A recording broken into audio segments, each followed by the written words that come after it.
Hello YouTube. Hey, I look a little rough today, I'll tell you. Had a really bad day today. We'll go into detail here in a minute. I don't want to make a very long video, but this will be probably a little bit long of a video. I'm really tired right now. I've been up for 3 days straight, so I'm trying to go to sleep and I can't. And it's due to me coming down off of my pain meds, so for my back pain. Anyway, going into about my back pain stuff. Back in 2001, actually it was 9/15/01. It was 4 days after the World Trade Center attack. I had injured my back at my job, and I shattered 2 discs in my low back, L2 and L3, and I couldn't walk. So I had to go in and have emergency surgery done the very next day. The doctor was like, wow, you know, and so he got me in the very next day. It was on a Saturday when he got me in, and it was Saturday morning he did the actual surgery. And ever since then my back's been, you know, every now and then it hurt. Sometimes it would, and sometimes it did, sometimes it didn't. And so on. So, but anyway, things have kind of been kind of different since I would say 2009. I started having some issues, and oh wait a minute, let's go back. I'm sorry. Let's go back to 2007. I had went to a doctor to try to have him look at my back again because it started acting up. Well, my employer, they sit there and made me go to one of their doctors as well. And so I did. I went to that guy, to their doctor, and that was no problem. You know, they paid for it. They paid for the exam, paid me gas mileage and everything. No problem. So I go to this guy. He's a real old man. He's probably 75 years old. I'm telling you, he was old. He was an old man. And he was an old medical doctor. Anyway, he sat there and he said that that my back problems is due to my smoking. Well, you know, how in the hell can you sit there and have back problems just from smoking cigarettes? There's a lot of people out there that don't smoke cigarettes, and they've got all kinds of back problems, you know. There's a lot of people out there that does smoke, but, you know, whatever. So, but anyway, that's what he said. So, Kroger denied trying to want to pay any more claims on my back. Well, I'm not. You didn't hear that where I work. I'm supposed to say. I'll try to edit that out later. Hopefully I can edit that. But anyway, they sit there and they didn't want me to put any claims against them because they figured it was on me for me to use my own personal insurance that they supplied to me, and of course I have to pay the copay and all that good stuff. Well, alright, so anyway I did, and went there and they put me on Vicodin and things like that, and my back got better as time went along. I did a little therapy, and I got better, so I went back to, you know, to full stream at work and no problem. And I did okay up until about 2010. I started having complications in my back again. My back really started boogering up on me, you know, pretty good, and this time it was down around L4 and L5. Well, an MRI had showed that I've got some good deterioration going on down in L4 and L5, and also S1. It was S1, I believe, yeah. That's L4, L5, and S1. So anyway, there's degeneration going on. So anyway, I had a lot of pain dealing with that, and it progressively has gotten worse. And so anyway, I went to my family doctor. He wouldn't do a damn thing for me. You know, he says, well, I'm not going to give you no pain meds. You know, blah, blah, blah. You know, he says, I don't like giving out pain meds because I don't want to keep track of you. So, oh, that's fine. So then refer me to somebody. He wouldn't even do that. So I told my chiropractor about it. So he did. He referred me to somebody. So my chiropractor referred me to a pain clinic, so I went to that pain clinic, and I will name the name of this because I'm going to bring litigation against them. Dr. Thomas Knox Pain Clinic. They're located in Springboro, Ohio, and also in Westchester, Ohio. And I'll be honest with you, when I first started going to that clinic, and this is back in 2010, and I'm not going to shit you not, there for about 2.5 years, that place used to be wall to wall with people in there, coming in there getting their drugs, okay? Taking them out, selling them, getting money or whatever, getting high off of them. Hell, I don't know. But it was a legal pill mill. That's what it is. And ever since then, that's what it has been. It's just a legal pill mill. So, when I went in for my appointments, I'd go in, and I'd go into, they go back and do your drug test, and then they take you in, because you got to do a drug test every month that you go, to make sure you don't have any other stuff that's not supposed to be in your system. Okay, well, anyway, they take you back to the room and put you in a room, and then he comes in, Dr. Knox, he come in, and I never seen a doctor write prescriptions so fast. That man, he would sit there and write them, he'd have a prescription pad right there in front of him. He was writing that thing out so fast. I mean, he'd have 4 prescriptions wrote out in 3 minutes. Okay, within 3 minutes, he had 4 prescriptions written out, and he asked me what my pain level was. And I'd tell him 1 to 10, but whichever you want to tell him, it don't matter. You can make up a number if you want to. But no, I was honest with my numbers. But sometimes it was, kind of high. I never had a 10. Not never since I've been in his pain clinic. I always had about 7 or 8. Okay, that was about the highest that I told him. And sometimes I went in there and I had a 2 or a 3. So, but anyway, he still gave me my pills anyway, regardless. And I get 180 of them. Okay, and we're talking about the Oxycodone 30 milligram, and those are one of the most popular ones on the streets now here in the United States. So anyway,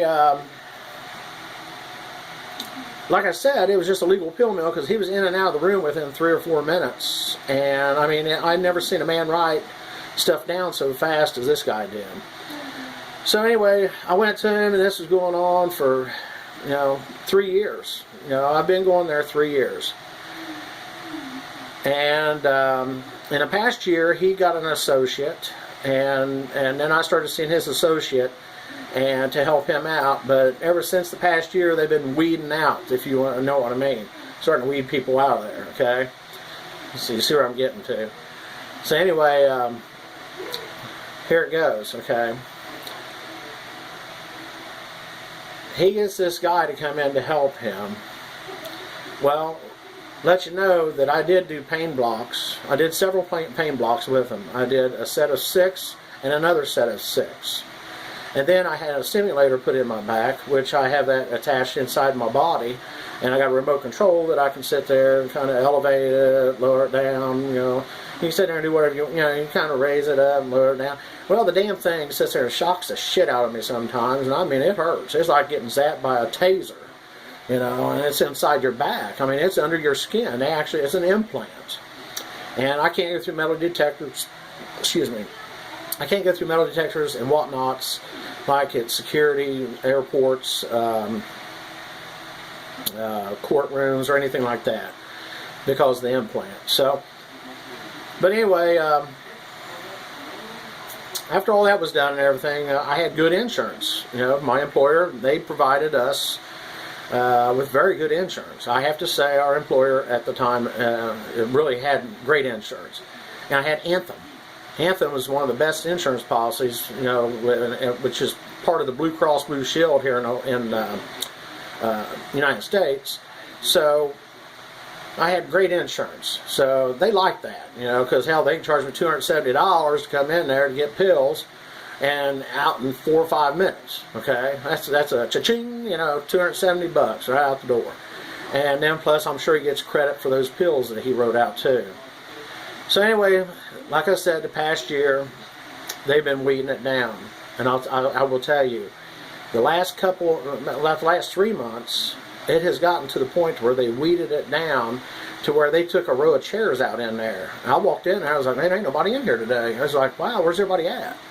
And I'm telling you, the federal government, I guess, is really cracked down on them, which, you know, that's understandable. And for people who are abusing the system. Now, anyway, I go in there on April 3rd of this year, April 3rd, and I do my drug test, and they're having trouble taking my drug test, okay? And it's like a lollipop thing. You sit there and you put it in your mouth, and you got to crunch it, and it's real crunchy and everything, and it's like almost like one of them little ring pops, you know? Remember them little ring pops that kids used to suck on? Real popular for the girls. They really liked those little ring pops back whenever I was up and coming. I noticed it was pretty popular back then. But anyway, I didn't like them. But anyway, it's what it's like. Okay, and you got to sit there and crunch. And you got to wait, and you got to sit there and get. And it's a sponge. Okay, and what they do is they take that sponge, and you're getting the saliva out of your mouth, and then they take that sponge and push it down in this little like a plunger thing. Okay, and then they don't have to get too much liquid out of your mouth, but what they do is they have to get just about so much in this little tiny vial, and it has to go over the line. So what they do is they keep plunging it, and you got to keep putting it in your mouth and keep swabbing it until they can actually sit there and get enough liquid in there to send off to have a drug tested. So anyway, that was last month. Well, I forgot to take all of my pills in with me. Okay, I know, you know, I always sit there. I'm going to tell you something, okay? Me getting 180 of them pills a month and people knowing I got that many a month, you're not going to sit there and put all of them in one bottle and just leave it in one spot. And maybe somebody might know, and somebody might say, hey, I know you got oxycodones in there. Well, okay, I might keep a bottle over here with, there's a few pills in that one, and I got another bottle hidden in my dresser. Well, of course, it's not hidden there no more because I don't have any. So, but anyway, we're going to get good here. Sorry for the long video. And I'm videotaping this in my bathroom because it's dark outside. You ain't able to see me with good light out there, so I come in my bathroom here. It's got the best light, I guess. Another one of them bathroom videos. So, anyway, I take my pills in there. And I said, shit, when I pulled up in the parking lot out front, I was like, oh no, I forgot to grab them other pills. Well, granted, this place is over in Westchester, okay? It's Westchester, Ohio, and I live in Trenton, Ohio. Which I don't care if you guys know where I live or not, who cares? Like I said, I don't get them anymore, so you can come right all look, you ain't gonna find none. If there's any drug seekers watching this video, you ain't gonna get none. But anyway, I have experienced this back pain, and it increasingly got so bad that I've had to take off work. It's got to the point to where I can't stand for long periods of time. There is no way I can stand. I can't even sit, I can't stand, I can't even sleep at night because I have to toss and turn. I have to use Aspercreme, Bengay, or something like that sometimes. Heating pads. I got a heating pad on my bed. I got a heating pad on my recliner in there in the room, the other room. I got a heating pad on my couch. And I use all of them. Okay, if I'm sitting in one of those places, I got a heating pad on some of the time. So, and plus taking my pain meds. So I was on morphine sulfate as well, and I was also on some baclofen, diclofenac, and a few other drugs, Lyrica for my psoriatic arthritis, and also on Cymbalta for depression. I mean, I've been pretty depressed. Of course, Oxycodone, it will depress you. So anyway, I'm on Oxycodone for 30 milligram for 3 years. 3 years. That's right, 3 long years. Been on Oxycodone. All right. This past month, when I went in there on April 3rd, they said since I didn't bring all my pills in, that they had to dismiss me because I didn't have them all with me at the time. It's my fault. It really is. I mean, I should have grabbed the pills, true problem, but I said, well, can't I run home? Nope. You had to bring them in with you at the time because, I could have went to somebody else and said, hey, man, loan me 60 pills, man. They're going to bust me or something. Well, I said no. So, but anyway, I said, well, it is what it is. There's nothing you can do about it. So, I take the punishment. So what? So anyway, instead of giving me 180 pills, they only gave me 90. So what I did most of the month, I started breaking it in half, just taking 15 milligrams instead of 30 at a time. So anyway, that went on for, as a tapering down. I tapered myself off, and I came off of it this past Wednesday morning. Was the very last pill, half pill, that I took. And today's Friday. It's Friday night, about 9 o'clock Friday evening right now. And the last couple of days has been hell. And I'm telling you, I've been in the bed. I've had flu-like symptoms. I still don't feel right. I'm super tired. Like I said, I've been up so much, and I'm trying to respond to somebody that I know he will watch this video, and I got to fix something on YouTube. But I'm sorry. I promise. Just give me just bear with me. But anyway, they dismissed me from the clinic and said that I'd have to go to a different clinic. Well, which I will, but I will tell you this, I will never go back on Oxycodone ever again. This time, whenever I went on there, I'll tell you what, I was scared to death the last couple of nights. It was something horrendous. And so I went to my family doctor this morning, and I told him about it. And he sat there and looked at me, and he said, He said, well, you shouldn't have had any problems coming off of that. He sat there and says on here on the bottle, taper dose. I said, taper dose? Taper dose what? I said, they gave me 90 pills. It says quantity 15 days supply. Take 6 a day. Okay, and it says taper your dose. Taper what dose? In 15 days, I'm going to taper this dose? Is that what you're telling me? Stupid, okay? So anyway, this doctor, anyway, he's stupid, family doctor. And his name is Dr. Matthew Vernon. And he's with Family Practice Associates on Brill Boulevard in Middletown, Ohio. I tell you right now, I would never go to that family practice if I were you. If you watch this video, you ain't gonna like them. As a matter of fact, one of the doctors got smart and she's leaving next month, so she's getting the hell out of there. Don't blame her. Two other really good doctors was there, or actually 3 really good doctors actually left there. Dr. Swanson and Dr. Murphy. Those 2 were great doctors. They moved out of there too. They got smart and moved out. And so did my family doctor in many years, Dr. Ryan. And I've been going there ever since I was 13 years old. Okay, and I'm 45 now, so I've been going there that many years. And what does he do? Since I failed my drug test with Dr. Knox's office, he has to give me the boot too.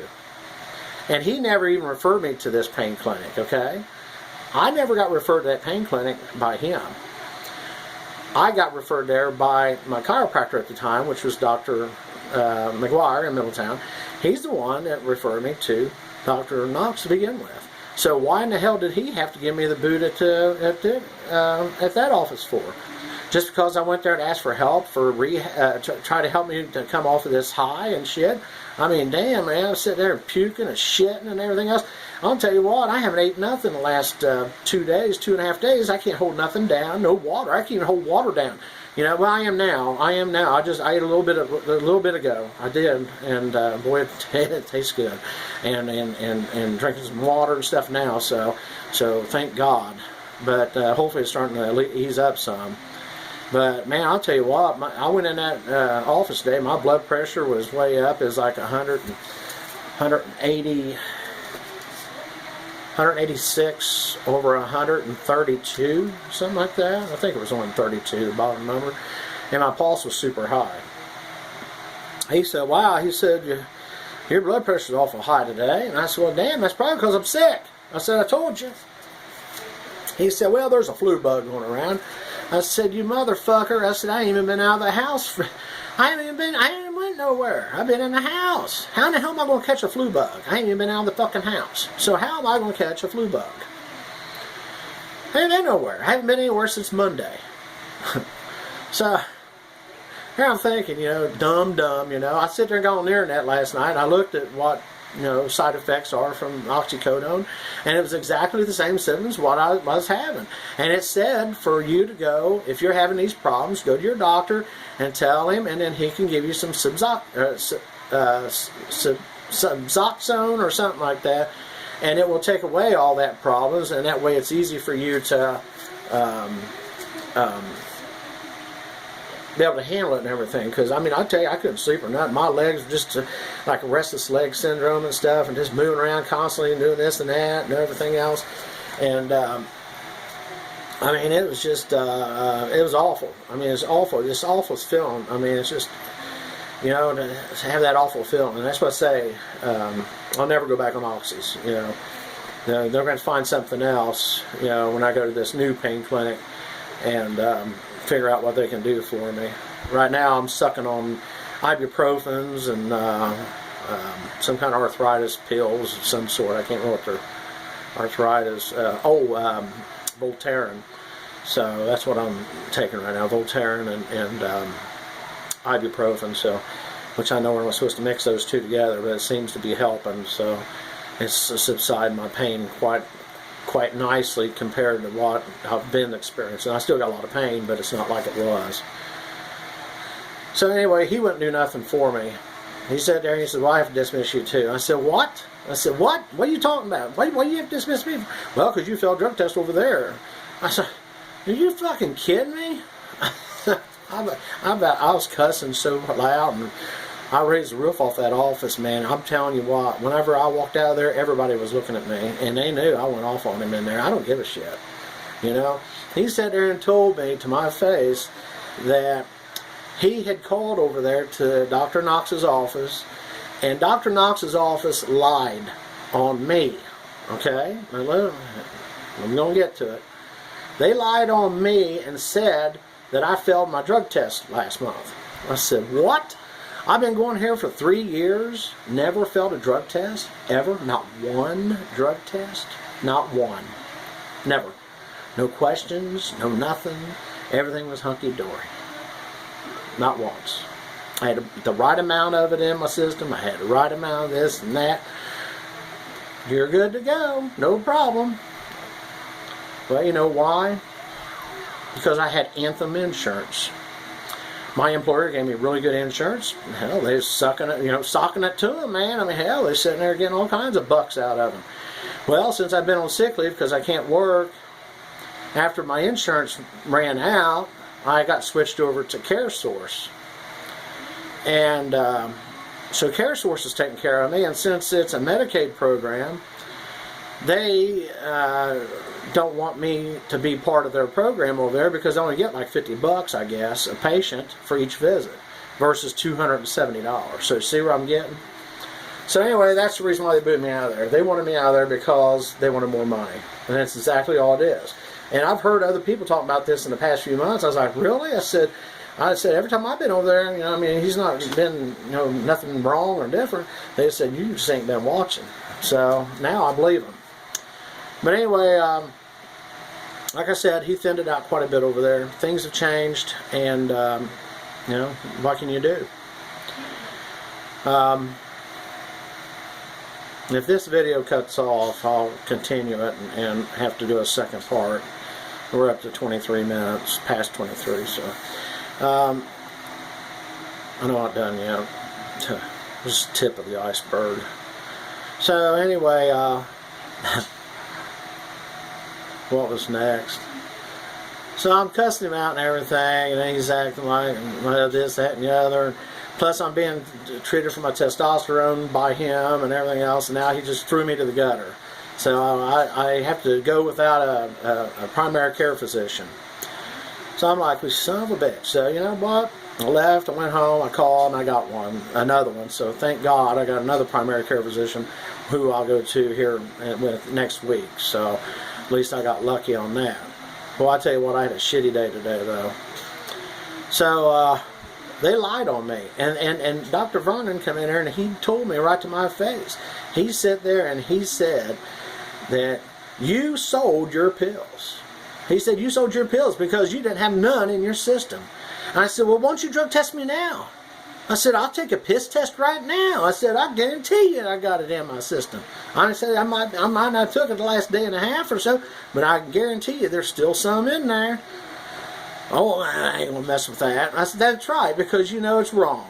You know I'm right and you're wrong. And I said, well, okay, do a blood test then. I said, order me a blood test. I'll go next door and do a blood work. No, he ain't gonna do it. He sat there and he said, no, you sold your pills. Just real shitty with me. And this is my family doctor. You know, I'm going to tell you something. He's a motherfucker. And I'm going to tell you, I do have a Social Security attorney, and I will be contacting him next week. And I'm going to tell him what happened. So we'll see what happens. I hope that motherfucker loses his license. And he can't practice medicine anymore for the way he does people and shit. You know, they fucking deserve it. So anyway, I lose the family doctor too, and he never would give me nothing for my symptoms and stuff, but thank God they did finally settle down this afternoon a little bit. But, you know, I've been having these flu-like symptoms and stuff. Like right now, I'm real hot, you know, I'm burning up and stuff. I'm real tired. Like I said, you know, I look awful right now, you know, I'm sorry. I don't feel like doing anything. I hurt so bad. I'm hurting real bad right now just sitting here. And I'm going to have to get up here in a second because I can't hardly do this. But anyway, I'm sitting on top of my commode. Any other way? Let's see, what was it? I was trying to think. No, I even called my new doctor clinic down, my new pain clinic I'm going to be going to, and asked them what I could do for my problem, was having the side effects to this. And you know what? They never even called me back. So, I don't know. I called and left a message and told them, I said, hey, I appreciate your help for the urgency of this matter. So they never did call me back, so, people don't care, It's all about money, man. I'll tell you what, our government has screwed this country up so bad. Then we got Obama in there. If Obama didn't touch if Obama would have left the medical alone and left the insurance alone, if he would have left it alone, we wouldn't have these problems that we're having right now. But there's going to be a lot of people out there, and if you're receiving Medicaid, I'll tell you, just better watch it because they're going to take you out. They don't want to take you because these doctors, they don't want to deal with you because it's not enough money in their pocket. So, to be honest with you, I hope they do away with the insurance companies now. Since I got treated like that and everything, I hope they do away with the insurance companies, then all the doctors give us $50 each visit. That'd just tickle me pink. So, but anyway, on that one, so I was furious, floored, sit there and lie to me, sit there and look at me straight in the eye, and sit there and look at me and say, you sold your pills. Well, how did you know I sold my pills? Was you there watching me sell my pills? Come right on over and watch. So, I don't like being lied to by Dr. Knox's office. They sit there and did a bold-faced lie saying that I failed this drug screen. And I know I didn't. I didn't have nothing in it. They said it was a clear test. They said there was nothing in, nothing narcotic or anything in there. Excuse me. Oh, sorry about that. But so anyway, on that one, I was like, well, okay, well. So what does this mean? And they said, you failed. So I have to dismiss you. So that's what I'm saying. Dr. Vernon dismissed me and I was out. So, oh well. Just to go tell you, that's how people are getting treated here in America right now. If I could work right now, I'd love to go back to work. I enjoy my job. I've had 20 really good years at Kroger's that I put in. And prior to that, I worked other jobs and stuff. I was a manager at a convenience store for about 7 years prior to going to Kroger's, and plus worked at another big grocery chain there in Cincinnati. And I just said their name again, didn't I? Well, But Kroger has been good to me. I mean, really, they have. They've been fair to me for the most part, and except I wish I still had insurance right now with them. But sometimes you can't always have what you want. So anyway, lesson learned today is you just gotta watch your P's and Q's, man.